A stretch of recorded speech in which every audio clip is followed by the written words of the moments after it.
안녕하세요, 엄주입니다. 한 주간의 테크 소식을 전하는 테크위크 시간인데요.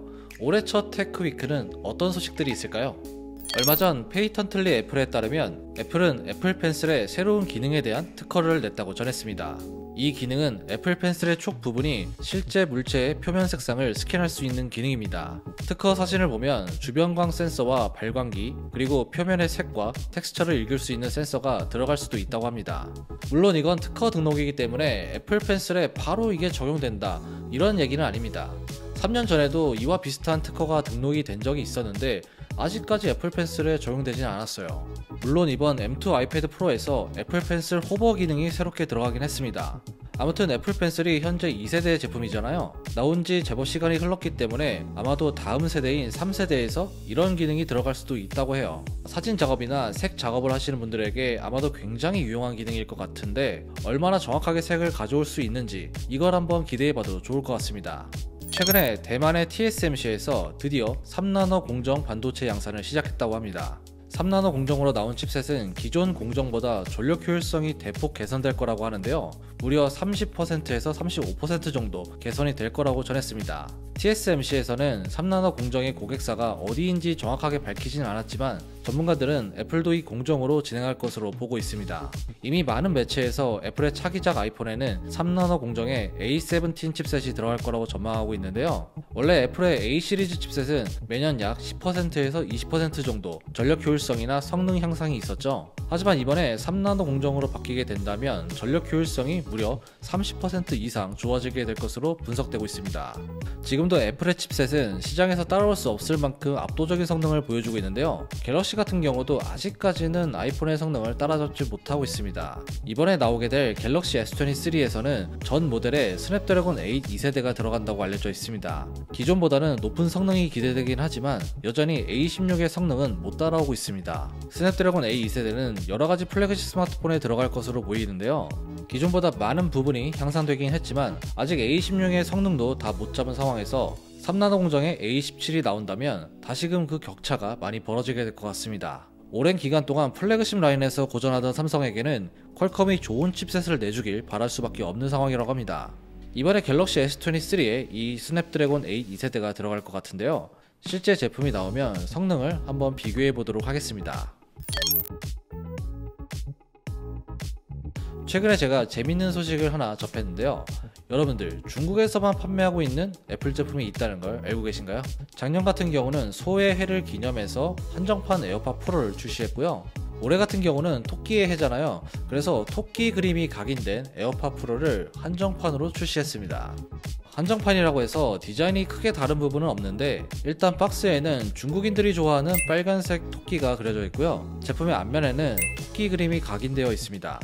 특별히 다르진 않지만 애플이라는 회사에서 이렇게 한정판을 만든다는 건 굉장히 이례적인 일이겠죠. 그리고 가격까지도 할인해서 제공을 했다고 합니다. 몇 달 전에 아이폰 14 시리즈가 출시했잖아요. 이때 미국을 제외한 거의 모든 나라에서 가격이 올랐습니다.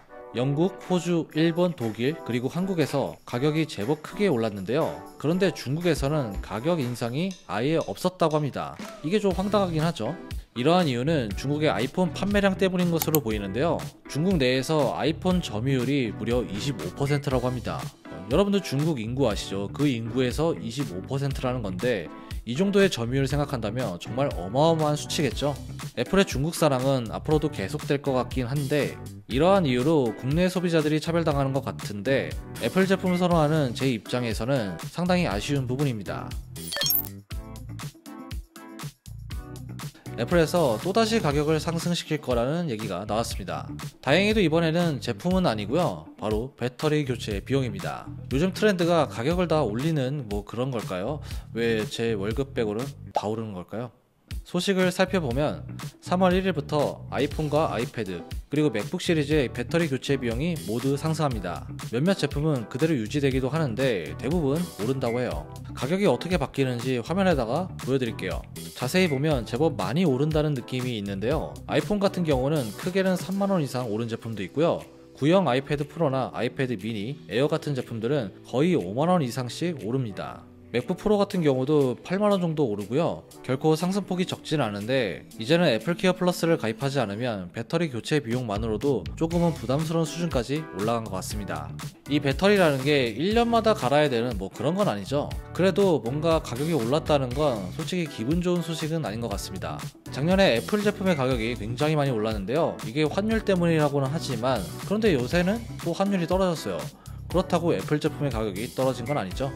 오른 가격 그대로인데 이제 배터리 교체 비용까지 올라간다고 하니까 굳이 배터리 교체 비용까지 올릴 필요성이 있었을까 뭐 이런 생각도 들긴 하는데요. 어쨌든 현재 배터리 상태가 좀 안 좋으신 분들, 그런 분들은 빨리 3월 1일이 되기 전에 배터리를 교체하시면 좋을 것 같습니다. 갤럭시 S23의 출시가 얼마 남지 않았는데요. 최근에 삼성전자의 언팩 행사 초대장이 나왔습니다. 삼성의 언팩 행사는 현지 시간으로 2월 1일 미국 샌프란시스코에서 개최될 예정인데요. 이날 언팩 행사는 2020년 이후에 3년 만에 대면 행사로 진행된다고 합니다. 그리고 출고가에 대해서도 여러가지 말들이 많은데 삼성은 현재 국내 이통사들과 출고가를 조율 중인 것으로 알려졌어요. 현재까지 계속되고 있는 원자재 가격 상승과 전량 스냅드래곤 A 2세대 탑재로 가격 인상은 불가피할 거다, 이런 소식들이 나왔었어요. 그런데 최근 소식을 종합해보면 다행히도 전작과 비슷한 수준으로 가격이 책정될 거다, 이런 얘기들이 나오고 있습니다.